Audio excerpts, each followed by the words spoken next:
I was born in Suwon, South Korea on September 12, 2001. I lived there with my sister, father, and mother. At the time, my grandparents were wealthy. Due to the importance of academics, my grandparents spent a large portion of their wealth to send me to a private kindergarten. As expected, the cost of the kindergarten came with an extensive curriculum.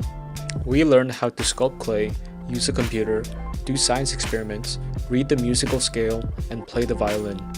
At the end of the year, we dressed up in costumes to play violin for our parents. I attended this kindergarten until the first grade of my elementary school. By that point, I had been spoiled due to the high life I had experienced. I had trouble getting along with normal kids since I was so used to being around wealthy people all the time. Eventually, I became accustomed to the normal life by the first grade in elementary school. A big influence was my experience in Taekwondo.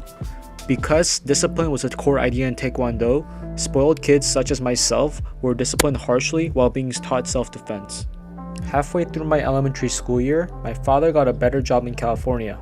My parents decided to move from South Korea to America, which led to the hardest time of my life.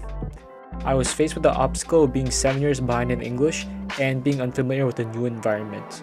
My parents sent me to a summer school to help me become accustomed to the new environment. The first days in America were rough. I was having trouble communicating with other people at the summer school due to the obstacle of the language barrier. The lack of communication led to another obstacle, introversion. Even though I couldn't understand what they were saying, it was clear that I was being made fun of for not being able to speak English at their level. I had no friends or anyone I could rely on. The introversion resulted in two new hobbies I wasted too much time on. First, video games. I played one game intensively in particular, League of Legends. The introversion pushed me to play lots of video games and avoid human interaction. I still play this game to this day, but not as much as I used to when I was young. I recently hit Diamond Tier, which is the top 0.8422% of the entire North American server. Another hobby was cardistry. It is defined as a performance of art of card flourishing. Basically, it's a fancy way to shuffle cards with the intention of flexing on the normies. I spent countless hours sitting down and playing with my cards every chance I could get. By playing with my cards in my corner, I thought people would leave me alone, which was the reason why I learned this at the time.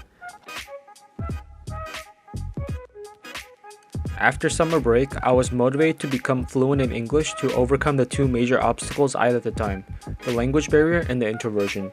I expressed my concern to my parents, which they understood clearly and took action right away. They were able to find a Korean tutor that was fluent in English. I was able to learn effectively through clear communication. Because I did not meet the minimum required test score for English in 2nd grade, I was placed into an ELE class. This was another influence that motivated me to overcome the obstacles that got in my way. I spent the entire year of 2nd grade, including summer, catching up with 8 years worth of English. While my peers were making plans for summer vacations, I was studying English. Before the start of 3rd grade, I requested the elementary school that I take the test again, which they allowed. The day before the first day of 3rd grade, I got my results back and I had just barely passed the minimum requirement to be placed in a regular class. At the end of 4th grade, my parents found a better house that was far away. At the start of 5th grade, I left all my friends behind and attended a completely new elementary school. This only furthered the problem of introversion. I tried to overcome this obstacle by going out of my comfort zone to play sports. I started out with playing baseball, trying to overcome my fear of being different. My father encouraged me to keep playing baseball, but I quit since I didn't like it. I played soccer for a bit longer. My team, the Fireballs, were undefeated for their entire season. Due to our constant victories, I grew closer to the other kids, which lessened my introversion. I was the main defender of the team. I got awarded at the end of the season with the nickname The Wall because I stopped most balls from immigrating illegally past me. However, when middle school began, I realized I was falling behind in academics. Although I studied intensively throughout my elementary school years, the leap from elementary school to middle school was too great for me. I had to drop soccer even though I enjoyed it thoroughly to keep up in academics. Fast forward to high school. I had a lot of free time because I was dedicated to academics, or I was supposed to be. Through this new free time, I decided to get a part-time job to make some money. In addition, I go to San Francisco every Wednesday. Why? Well, I volunteer at a hospital and I thoroughly enjoy doing so. For every person I help, I feel better about myself for actually doing something instead of procrastinating at home. While I was volunteering at this hospital, I found my interest in the study of immunology. I hope to pursue this field in the future. I think my background of being a foreigner distinguishes me from other people. Because I was born in South Korea, I'm still a green card citizen of America. Due to the South Korean conscription law, I must turn into an American citizen by next year, or I will have to fly back to South Korea to serve in the military. Although I may be content with what I have now, it won't stay like this forever. From all the things I have learned from my hobbies and interests, this brings me to my personal mission statement. To become a constructive member of society and be content with who I have become, I endeavor to be reliable, self-dependent, unique, and positively influencing on others. I will strive to meet these expectations by relying less on others and becoming someone that others can depend on.